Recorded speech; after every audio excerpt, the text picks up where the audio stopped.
안녕하세요. 크롬사사입니다. 현재 시간은 2023년 6월 16일 오전 6시 17분이고요. 현재 비트코인 가격은 현물 차트 기준 24,080달러, 바이낸스 선물 차트 기준 24,096달러. 놀라지 마세요. CME 차트는 무려 24,215달러입니다. 네, 이게 뭘 의미하는지 아시겠죠? 제가 CME 프리미엄은 그냥 미국의 투기 세력들이 그냥 대놓고 지금 시장을 움직이고 있다라는 겁니다. 뭐 안 봐도 아마 코베 프리미엄도 좀 끼워져 있을 거예요. 근데 요새는 이제 코베 프리미엄보다도 CME 프리미엄을 더 보세요. 게다가 뭐 엊그저께였나요? CME가 이제 데일리 상품, 데일리 선물 계약 상품을 출시한다라는 얘기까지 나왔죠. 근데 CME에서 이제 투자를 한다라는 건 대부분 이제 기관 투자자나 SM 매니저들이 많습니다. 네, 뭐 데일리 트레이더, 즉 개인 투자자가 CME에서 트레이더를 하는 바보는 없죠. 뭐 바이낸스 이용하거나 뭐 비트겟 이용하지. 뭐 CME를 이용할 이유가 없죠. 근데 이 데일리 상품을 내놓는다라는 게 뭡니까? 이제 개인 딜러들도 좀 와서 돈 좀 써라 이거죠. 네, 개인 딜러들도. 야, 너네들 이제 바이낸스 믿을 수 있겠어? 거기다가 자금 묶이면 어떡할 거야? 뭐 약간 요런 것도 있고요. 과연 그 뭐 시타델, 블랙락, 그다음 미국의 아이비들 중심으로 해가지고 나오는 투자은행이 이 선물 상품까지 취급을 할지 안 할지는 모르겠지만 어쨌든 뭐 CME하고 뭐 기관들, 그다음에 코인베이스, 그다음에 앞으로 그네들이 만들려고 하는 거래소, 그다음에 로빈후드, 그다음에 GBTC까지 이 연관성들은 계속해서 좀 상황을 파악을 하시는 게 좋습니다. 코인베이스 주가를 계속 좀 체크를 하세요. 네, 결국 로빈후드 주가도 체크를 좀 하셔야겠죠. 네. 그 다음에 뭐 엊그저께 좀 재밌는 뉴스가 많았죠. 짱펑자오가 기자회견 해가지고 뭐 여러 가지 얘기가 있었지만 한국 시장이 중요하다는 얘기 이거 하나 하고 USDC 서클사가 우리의 뒤통수를 치지는 않을 것이다. 뭐 요거 두 가지로 결론이 나는 얘기였는데 그러니까 짱펑자오는 본능적으로 알고 있는 거예요. 내가 미국 시장에서 더 이상 어떤 지분을 가져가기는 힘들겠다. 그럼 미국 시장이 힘들면 뭐 다른 데 돌아다녀야죠. 제가 벌써 그 얘기 했던 것도 몇 달 됐는데 그래서 그때 짱펑자하고 뭐 중앙아시아도 가고 아프리카도 가고 심지어 부산까지 왔잖아요. 그 박형준 부산시장하고 MOU 비슷하게 체결도 하고 거래소 설립한다라고. 근데 그때 FTX 사태가 바로 터져가지고 이제 유야무야 된 상태에서 뭐 이상한 거래소 하나 또 만든다라고 하긴 하는데 뭐 결국에 이제 고팍스 인수하는 쪽으로 틀었죠. 네. 결국에 이제 미국은 못 먹더라도 이제 다른 국가들 먹겠다라는 게 짱펑자의 심산인 것 같아요. 계산인 것 같고 그 과정에서 좀 성급하게 USDC 페어를 상폐시키는 바람에 뭐 지금 바로 대놓고 저격을 했잖아요. USDC 쪽에서 찔렀죠. BUSD를. 쟤네들 준비금 문제 있는 것 같아요 라고 슬쩍 찔러줬더니 바로 그냥 조사 들어가죠.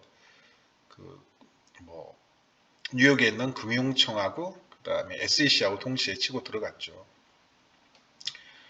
야, 그럼 USDC는 문제 없냐라고 했더니 오늘 바로 반박자로 자, 우리는 이렇게나 준비금 상황이 탄탄하니까 우리 조사할 생각, 우리 털 생각은 말아라. 뭐 이미 짜고 치는 고스톱인데 뭐 털 일은 없죠. 게다가 서클사는 비상장사니까 그렇게 자기 자신의 내부 그 재무 구조를 공개할 이유가 없거든요. 근데 끊임없이 공개를 해왔죠. 몇 년, 우리는 이렇게 지금 발행되는 USD에 준비금을 가지고 있다. 우리는 이렇게나 투명하다. 근데 걔네들은 어차피 상장사가 아니니까 그렇게 공개할 이유가 없거든요. 네. 근데 끊임없이 그렇게 공개를 하고 있죠. 네. 그게 뭐겠습니까? 우리는 테더보다도 훨씬 더 투명하면서도 깨끗하고, 네. 우리 뒤에는 든든한 백커가 있다. 네. 테더 쓰지 말아라. 우리로 가지고 있고 언제든지 테더는 터질 수 있다.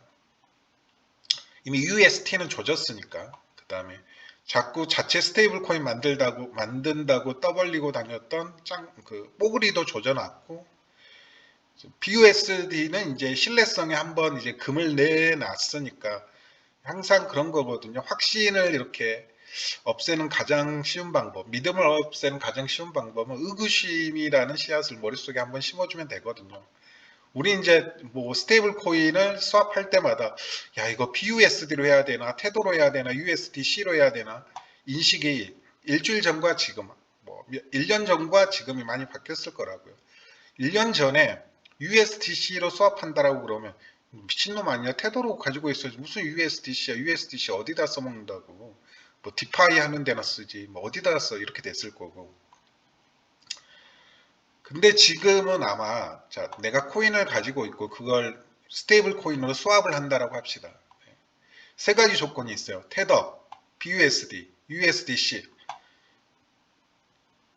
이제 USDC 쪽으로 가지고 있으려고 하는 특히 뭐 스테이블 코인 스테이킹 맡기는 분들 꽤 많거든요. 특히 고액 자산가들 중에서 스테이블 코인 스테이킹 맡기는 분들이 꽤 많습니다. 아니면 그냥 스테이블 코인끼리 페어 지어 가지고 이자 농사 지으시는 분들도 꽤 많고요. 한 6%대까지는 주거든요. 6%대까지는 그 뭐 케이크 수합이나 아니면 덱스를 들어가게 되면. 그런데 이제 아마 압도적으로 USDC를 선택하는 사람이 많을 거라고요. 코인을 스테이블 코인으로 스왑할 때 USDC, BUSD, 테더 이렇게 세 가지 선택지 중에서 그걸 노린 거죠. 네. 의구심만 심어주면 됩니다. 실제 뭐 BUSD가 문제가 있는지 없는지는 중요치가 않아요. 의심의 씨앗만 심어주면 되고 상대적으로 부각시키는 거죠. 우리는 이렇게나 투명하고 우리는 이렇게나 백커가 든든하다. 우리 뒤에 누가 있는지 알지? 뭐 이렇게 되는 거죠. 네. 뭐 그 얘기는 너무 많이 드렸으니까 뭐 여기까지 드리고요. 차트 얘기 좀 해보면 저는 일단은 여기에서 여기를 조금 횡보할 거라고 좀 생각을 했어요. 네. 그리고 어제 종가상 이제 21선 저항을 받더라고요. 그래서 당분간은 여기 사이에서 횡보를 하겠구나 라는 생각을 하고 대신 좀 여기는 깨지지 않았으면 좋겠다라고 생각을 했었거든요. 쌍바닥 넥라인 있잖아요. 여기 쌍바닥의 넥라인은 여기는 좀 깨지지 않고 갔으면 좋겠다라고 즉 조정을 오더라도 200일 EMA까지 조정 오는 게 아니라 여기 넥라인까지만 딱 조정 주고 며칠 비비다가 뚫어내는 움직임 나왔으면 좋겠다라고 했는데 좀 급하게 움직였네요. 급하게 지금 미국에서 무슨 이슈가 터진 것 같기도 한데 이렇게 급하게 말아올린 거 보면 이제 이렇게 급하게 말아올리면 뭐가 좋냐면 제일 좋은 게 펀딩 피가 과열이 안 됩니다. 네. 이게 되게 좋아요. 네. 근데 여기서 부비적거리다가 뚫는 기미를 보이면서 올리게 되면 롱이 대거 타게 되는데 이게 악재 터트려 놨고 시장 분위기 조금 안 좋게 만들어 놓은 다음에 이게 바로 장대 한번 들어올리니까 이거 하다가 그냥 펀딩피 과열 없이 이렇게 올라갈 수 있는 거죠. 그 부분은 되게 일단은 좋은 것 같고 사실상 정고점도 뚫었고 이제 중요한 게 이 주봉상에 이 200일 EMA를 뚫는 게 중요한데 지금 이 비트 스탬프 차트는 200일 EMA가 한참 위에 있는데 지금 바이낸스 테더 차트 기준으로는 200일 EMA를 뚫었어요. 네, 바이낸스 테더 차트 기준으로 200일 EMA를 뚫었습니다. 토탈 차트 기준으로도 당연히 200일 EMA를 뚫고 올라왔죠. 네. 이제 뭐 하루 정도만 잘 버티고 금요일 밤까지 요 위에서 마감하면 네, 우리는 한 곱이 또 넘겼습니다. 네. 한 곱이 또 넘겼고 패턴적으로 보더라도 이게 이제 컵앤들 패턴이 되거든요. 네, 컵앤들 패턴이 됩니다. 이게 컵앤들 패턴이 되거든요. 네, 이렇게 해가지고 그리고 거래량도 터졌으니까 여기 토탈 차트상 추세만 뚫게 되면 뭐 여기는 매물대가 없다라고 제가 여러 번 말씀을 드렸죠. 여기 매물대 없어가지고 그냥 여기까지 거의 다이렉트로 갈 수도 있습니다. 네, 여기까지 다이렉트로 갈 수도 있습니다. 일단 200일 EMA 위에서 계속 머무르는 한 뭐 익절할 생각은 마시고요. 그냥 계속 홀딩하세요. 비트 이더는 팔 이유가 없습니다. 계속해서 말씀드리지만 비트 이더 그 다음에 업비트 원화 차트 기준 아톰 폴리곤 매틱 정도는 그냥 팔 이유가 하나도 없습니다. 네. 존버하세요. 존버. 네. 뭐 나머지 코인들로 단기 중기 매매 하셔가지고 수익 거두시고 바닥자리 오시게 되면 또 비트 이더 유망한 알트 또 늘리시고 물론 이제 해외 거래소 가게 되면 몇 년짜리 존발 알트들 뭐 널리고 널렸는데 업비트는 워낙마켓엔 딱 그거 두 개밖에 없어요. 네. 안 그러면 해외 거래소에서 좀 시장 조사 좀 한 다음에, 특히 디파이 시장 좀 조사한 다음에 좀 유망한 알트들, 아직 빛을 보지 못한 알트들, 분기별로 거래소 수익, 수수료 수익, 수합 수익이죠. 수수료 수익은 이만큼 벌고 있는데 아직 가격이 좀 저평가되어져 있네. 일일 트랜잭션 양이나 방문자 수가 이만큼인데 아직 가격이 저평가되어져 있네. 뭐 그런 알트들 찾아가지고 조용히 묵혀두고 뭐 상장 기다리게 되면 되는 거죠. 그래서 지금 상황은 뭐 너무나 좋은 상황이죠. 과열 없이 올라왔다는 게 너무나 좋습니다. 가장 중요한 거. 펀딩 피 과열 없이 올라왔다는 부분이 가장 좋은 거죠. 그리고 이제 제가 매물대 얘기를 제가 요거 좀 봐보세요. 제가 이걸 언제 올려드렸냐면 2월 6일 오후에 바로 그냥 올려드렸는데 이거 한 다음에 제가 매물대를 이렇게 체크를 해드렸어요. 이때가 보시게 되면 여기 빠지기 직전 여기가 되게 중요한 라인이었거든요. 요 라인이. 여기가 빠지기 직전 타이밍이라 혹시나 조정이 오게 되면 어디까지 조정이 오게 되고 지금 위에 저항선은 어디까지 이렇게 표시를 해드렸던 차트인데 그 유튜브 댓글에 제가 올려드렸습니다. 저는 그냥 올려드리진 않아요. 정확히 보시게 되면 21,400달러에서 반등이 나왔고 여기가 즉 24,000달러에 보면 숏세력의 마지막으로 좀 진을 쳐놨던 매도벽이 있었거든요. 근데 방금 반등으로 뚫어내 버렸습니다. 위에 없어요. 매도벽이 없습니다. 사실상 그냥 쭉쭉 올라갈 수 있어요. 위에 매도벽이 없어요. 이걸 제가 2월 6일 날 올려드렸는데 실제 보시게 되면 차트가 21,370달러, 21,400달러에서 반등을 했죠. 여기 24,000달러에 매물대가 크게 있었거든요. 저항 매물대가. 여러분들 많이 보시는 그 뭐 메테리얼 인디케이터, 메테리얼 사이언티스트에서 제공하는 인디케이터 있잖아요. 막 무슨 갈색 고래가 어쩌고 저쩌고. 그 갈색 고래가 아니고 계속해서 말씀드리지만 큰 거래량이 터졌느냐 안 터졌느냐를 나타낸 지표입니다. 뭐 고래가 들어왔다 빠졌다 그 지표가 아니에요. 아마 큰 거래량이 아마 들어왔을 겁니다. 시장가로 이렇게 10밀리언에서 10밀리언까지는 아니죠. 1밀리언에서 한 10밀리언까지 이렇게 질러주는 밀리언 단위로 이렇게 질러주는 소규모 이렇게 매수세가 아니고 아마 그 매수세가 터졌을 거예요. 그걸 확인하는 자료지 뭐 고래가 들어왔고 고래가 빠졌다. 그걸 확인하는 자료는 아닙니다. 지금 어떠한 매수세로서 올라가고 있느냐, 강한 시장가 매수세로서 올라가고 있느냐, 뭐 그걸 보시면서 매물대, 매수벽, 매도벽 확인하시는 것도 좋지만 저는 그냥 직접적으로 오더북 상황 확인하시는 게 더 좋다. 그때 오더북 상황 이런 상황이었는데 지나고 보니까 실제 이렇게 됐죠. 근데 중요한 게 뭐냐면 여기 24,000달러의 마지막으로 숏세력이 매도벽을 강하게 걸어놨단 말이죠. 그리고 그걸 안 뺀 상태로 어쨌든 차트가 꼬라박아서 이제 매수벽을 쳐놨던 롱 세력에 의해서 받고 올라갔는데 이걸 다 지워버렸어요. 실제 오더북 상황 한번 보시게 되시면 없습니다. 그냥 텅텅이에요. 이걸 좀 체크를 하세요. 그리고 이거 오른쪽에 보게 되면 뭘 할 수 있다고요? 저는 설정을 해놨어요. 보시게 되면 여기 이제 알람 뜨는 건 뭐냐면 최소 50만 달러, 그 다음에 소리로 알람 뜨는 건 100만 달러 이상의 알람이 뜨는 경우는 이제 소리까지 나게 만들어 놨거든요. 방금 올라갈 때 보니까 띠링띠링 계속 울리더라고요. 그냥 단적으로 보시더라도 오더 뎁스 상황 같은 구간에 지금 롱 물량은 20K가 걸려져 있거든요. 2만 개가 걸려져 있다는 얘기죠. 대략 한 19,000달러까지. 근데 지금 매도 물량은 13,000개밖에 안 걸려져 있습니다. 매수 물량은 2만 개가 걸려져 있는데 매도 물량은 같은 구간에 13,000개밖에 안 걸려져 있다 이거죠. 그럼 실제 매도백이 다 걷어졌느냐? 네, 다 걷어졌습니다. 없어요. 위에 봐보세요. 없어요. 뭐 여기는 그냥 뭐 0. 몇 개 몇 개 몇 개 이런 수준이고 3만 달러까지 뭐 매도벽이 없습니다. 뭐 기껏해 100개, 10개 뭐 이 정도 수준이고요. 네. 최소 한 1000개 단위는 걸려 있어야 되거든요. 네. 즉 제가 이거 차트 올려드릴 때만 해도 이 구간에 즉 24,000달러, 23,900달러 그 구간에 1,400개가 걸려져 있었다고요. 근데 뭐 지금 다 치워져서 없죠. 네. 없어요. 네. 결국 그 메테리얼 사이언티스트도 이제 이런 자료를 뽑아가지고 데이터화 시키는 거거든요. 네.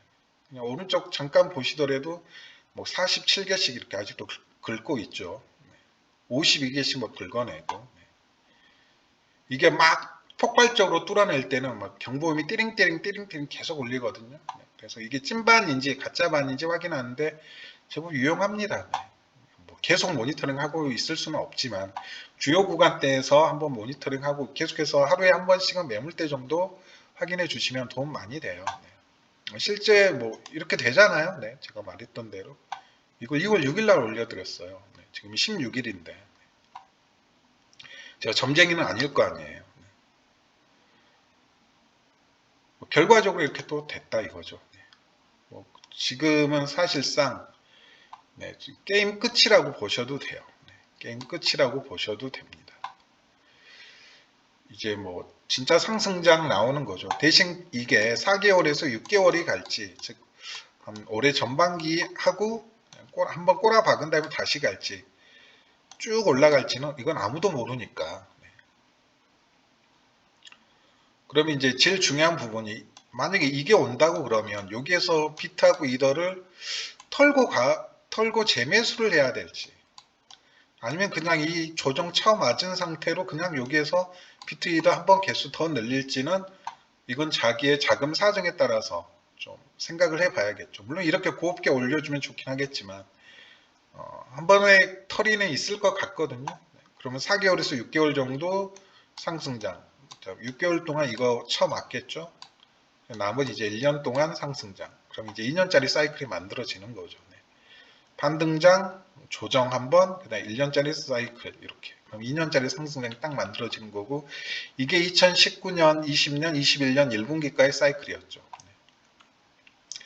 그래서 제가 상승장 최대 맥시멈으로 보고 있는 게 25년 전반기까지입니다. 2025년 전반기까지. 안 그러면 그냥 이렇게 올라가 주면 이 조정장 없이 올라가니까 딱 한 2년짜리 상승장이 될 것 같고요. 그러면 2024년 4분기까지, 즉 세금 부과되기 마지막까지, 마지막 분기까지 딱 상승장 즐기시면 될 것 같고요.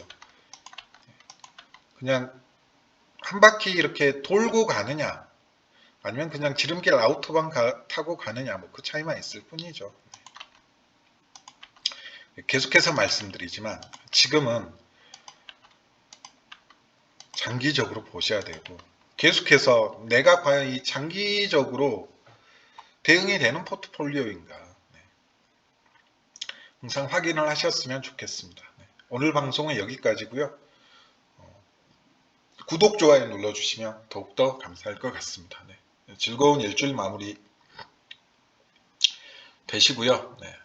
뭐 미국에서 호재가 하나 터진 것 같은데, 제가 봤을 때 저희가 알지 못하는, 아니면 뭐 엊그저께 있었던 그 실버게이트 은행이라는 게 그 암호화폐 수탁 업체거든요.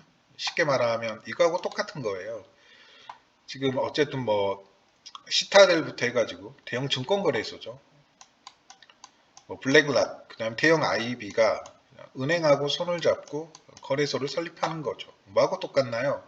지금 한국에서는 미래에셋이 가장 암호화폐 거래소 설립에 적극적이었거든요. 물론 이제 루나 사태, FTX 사태 터지면서 잠시 접었는데, 쉽게 이겁니다. 미래에셋이 신한은행하고 손을 잡고 K뱅크와 같은 역할을 해줄 건 있어야 되니까 거래소를 설립하는 거죠. 근데 제가 말씀드렸죠. 과연 이렇게 거래소를 설립한다고 해서 모든 기관 투자자들이 다 여기로 가고 개인 거래하는 분들이 다 여기로 갈 거냐 하는 문제는 또 다른 문제죠. 그래서 코인베이스하고 로빈후드라는 보험은 들어놔야 됩니다. 얘네들을 죽이고 갈 수는 없어요. 얘네들을 죽여놨는데 지네들이 거래소를 만들었는데 아무도 안 오려고 그래요. 이게 만만치가 않잖아요. 진입장벽이 있는 산업이라고요. 특히 뭐 하드월렛, 콜드월렛 관리하는 부분은 꽤나 기술력도 있어야 되고 뭐 보안은 말할 것도 없이. 그럼 이제 뭐 혹시 모르니까 보험은 들어두는 거죠. 코인베이스로는 계속 기관, 로빈후드로는 개인들 계속해서 유치하면 되는 거고.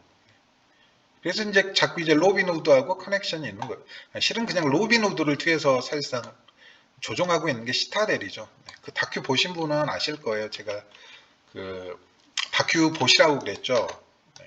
넷플릭스 다큐 그거 한번 꼭 좀 보세요. 네. 제발 좀 그 게임스탑 관련 로빈후드 거래소 관련 다큐가 하나 있거든요. 그러면 로빈후드 거래소가 어떤 거래소인지 그 뒤에는 누가 있는지 뭐 적나라하게 아실 수 있을 겁니다. 그 다큐 꼭 좀 보세요. 네. 뭐 좀 시야가 또 트일 겁니다. 네. 그리고 유튜브 선동이 어떻게 이루어지는지 그 유튜브 선동이 단순히 그냥 개인적인 의견을 동반한 선동인지 네. 그때 뭐 월스트리트 배치라고 해서 유명한 선동가 하나 있었잖아요. 네. 근데 걔 정체도 이제 나오고 재밌거든요. 되게 저는 재밌게 봤는데 2번 봤는데 한번 보시면 도움 좀 되실 겁니다. 시장 상황이 제가 생각했던 것보다 너무나 빠르게 좋아져가지고